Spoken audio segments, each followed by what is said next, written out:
Pozdrav svima, moje ime je Zlatko Strunovac, prvenstva nazir Marko Radaković. Marko, pobedio si borbu na prvoj priredbi Megdana. Šta možeš da kažeš o ovoj borbi?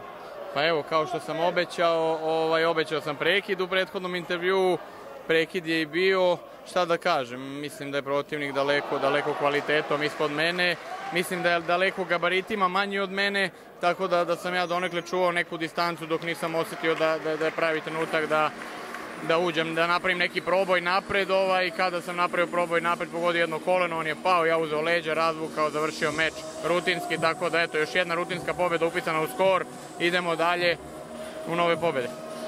Marko, ovo je prva priredba Megdana, kao što sam već rekao, koji su tvoji utisci na ovoj priredbi?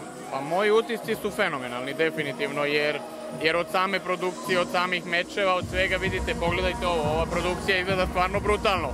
I ovo je definitivno promocija koja postavlja zastavicu organizacije MMA eventa u Srbiji vrlo visoko, tako da će svaki sljedeći event, verujem, posle ovog biti još bolji, jer jednostavno sve druge promocije moraju da doskoče ovome koje je stvarno na vrhunskom nivou. Kažu da nas očekuje sljedeći Megdan novembra, ne znam ni da zamislim šta će biti tada. Eto.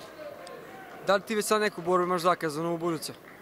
Trebao sam da radim MFC u Podgorici 8. juna, ali je 3 ili 4 protivnika kojima sam ponuđen meni otkazalo, tako da iskreno se nadam da će mi naći protivnika, za sad nema ništa, tako da eto, čekamo neku korektnu ponudu.